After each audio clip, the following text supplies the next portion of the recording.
Are you considering the Pocket 3 to get out there and make your first vlog? I'm just wondering, is it worth it? Well, I've been there, I've done that, I've got the Pocket 3, I've made the vlogs, and yes, it's definitely worth it. So sure, look, stick around, have a look at the video.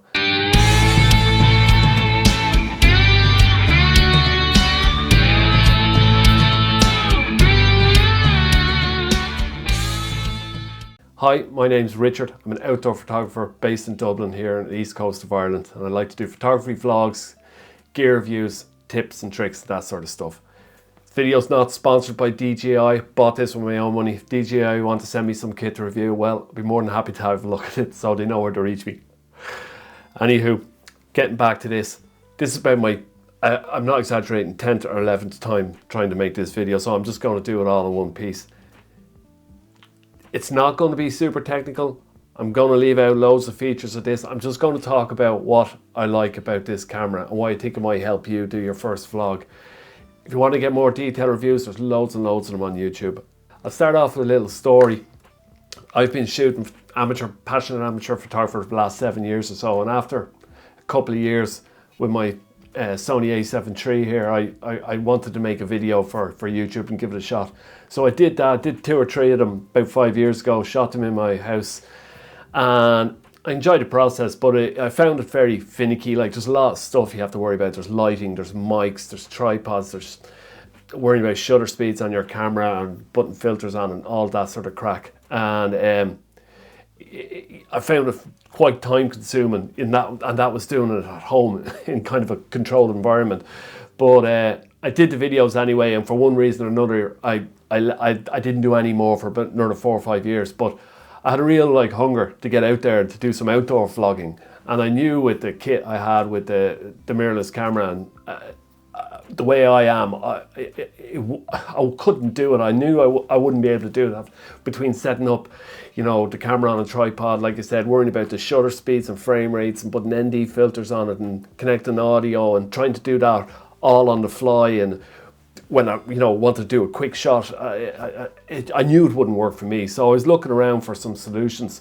And at the time, the Pocket 3 was out, but it's like with €680, and I was just like, do I really need to spend this much money on it, considering I already have a camera that can shoot 4K and all that. So I hemmed and hawed about it, and then I thought a bit more, and I says, well, do you know what? I have a decent phone. I had like the Samsung S23 here with multiple cameras on it, shoots 4K and all that. I thought, I'll just make one with my phone.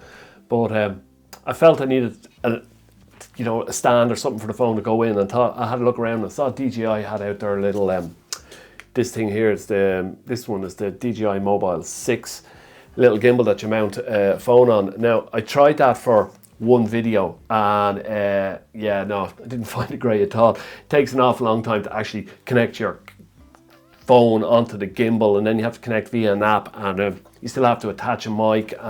The whole thing wasn't reliable and finicky, and my battery life on my phone died really, really fast when I was shooting 4K.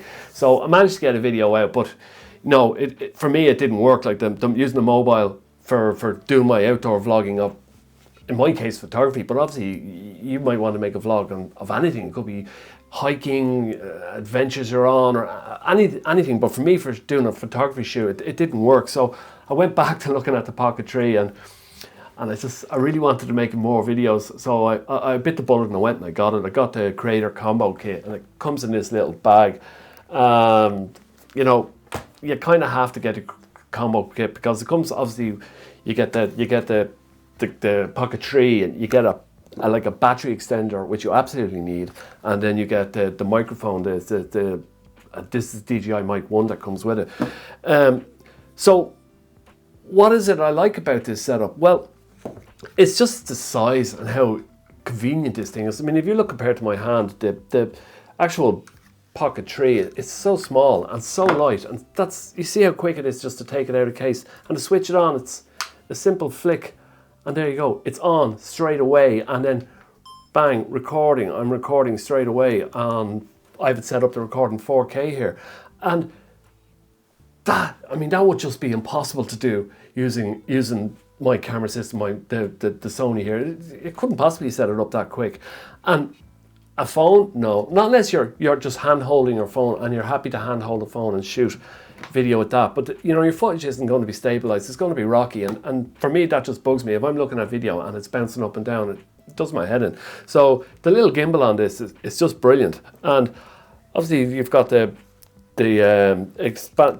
little battery connection here, which extends it on. And so for a long time that was it. This is how I vlogged for the first few videos that I made. I was hand holding it and I was just shooting like I'm doing here on the video, and it worked a treat. It is so good to use. The video's shooting, like I said, 4K. You can go up to 120 frames a second if you want to do really super slow-mo, but I'm normally at 30 frames a second, and you may not want to shoot in 4K, and it's probably a good idea because it eats your storage when you're making everything in 4K, but that's the decision I made on the first few videos, so I'm going to stick with it for a while longer anyway.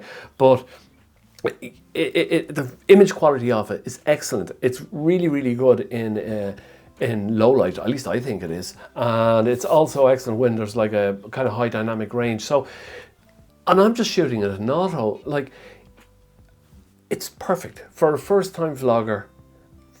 You get really great footage out of it. There's nothing to it. It's so simple to use. So as I said, the battery life on it is really excellent. It lasts like 3-4 hours anyway. I've used it all day long and I haven't completely drained the battery yet. So that alone is really good to have, so you can get a full day filming out there. Operating and using it is just so easy and so straightforward. You just use the little joypad here in the front for controlling the gimbal and controlling the camera. It's a double tap of the joypad will center the camera. I'm just trying to do it there. I'm holding it at a strange angle. That's not going to do it, but double tapping it will center the camera and we'll flip the camera around to get a selfie view and then a front facing view, and that's really useful. Like for me, again, when I'm doing my vlogs, I can be talking to the camera, and if I want to show the viewer something, I just, without having to cut and stop, I just double tap and I can swing the camera around and show the viewer. So that's super useful. Now, like I said earlier, it comes with the Career Combo comes with the Mic 2 here, it's the DJI Mic 1, and this thing is fantastic. It's really easy. You just clip it on, connects straight away to the Pocket 3, and the audio off, it's excellent. It can also record audio offline without connecting to the Pocket 3. So that is your full setup. It's so good. You get a little tripod stand in the pack as well for screwing onto the base of the Pocket 3, which is useful to have. It's got I think it's a 1/4 inch connection on the bottom here. Now I have a plate. I'm just going to switch this off here. I have a plate screwed onto the bottom of the. I'm just trying to get it in focus there. There we go. I have a plate screwed into the bottom of the Pocket 3. It's an F38, the Ulanzi one, and I connect that to my Ulanzi tripod, and like it's.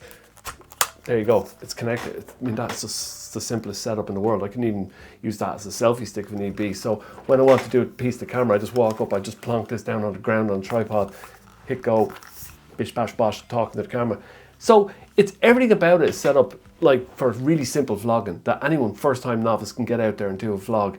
And for me, the phone didn't work, as I already discussed. Once I got the Pocket 3, I was making vlogs no problem, and I was making outdoor videos with confidence. I find myself easier and easier to talk to the camera, even when there's people around now. I'm able to do it in front of people because it's so discreet. It's not like carrying a big mirrorless camera around.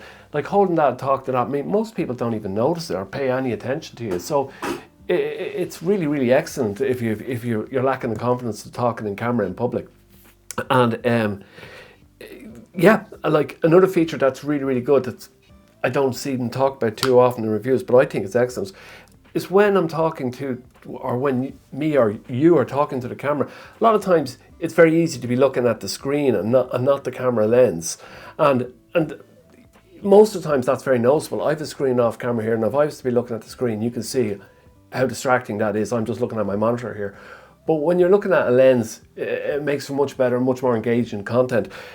But with the Pocket 3, I find sometimes I'll try and look at the lens, but sometimes I'll notice that I am looking at the screen. But even when I'm looking at the screen on the Pocket 3 here, and you put it up on your editor and you start editing it, it's not very obvious that you're not looking at the lens. It kind of looks like you're looking at the screen. So I think it's because the camera lens is placed so close to the screen. It just it eliminates that kind of feature. So that's really, really good to have. Like, overall, I can't recommend it highly enough. I know it is expensive, and I'm not here just flogging Pocket 3s to you. It makes no difference to me if you buy them, but it's really just for people who are on the fence about it, and understandably so. You don't want to waste money on something that you're not going to use.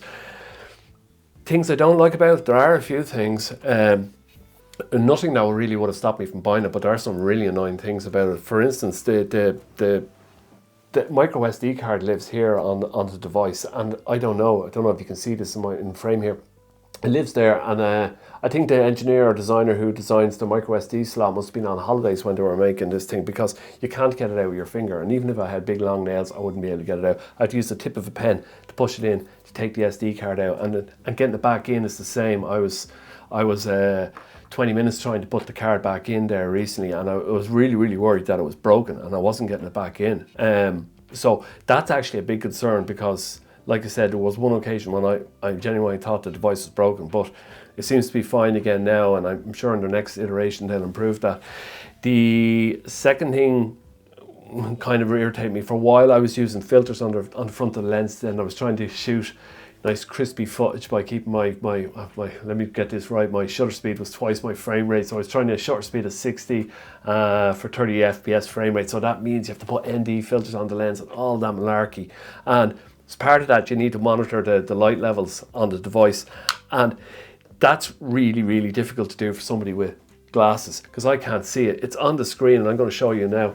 Let me just get this into focus. So you might not see it, but on the screen here you've got your battery indicator, and you've got an indicator showing you how much footage recording time you've left. But over here underneath the battery indicator is a little thing, EV reading, and it's, you know, if it's down below 0, you need to bump to change your shutter speed or change your filters, and you want to keep it near enough to 0.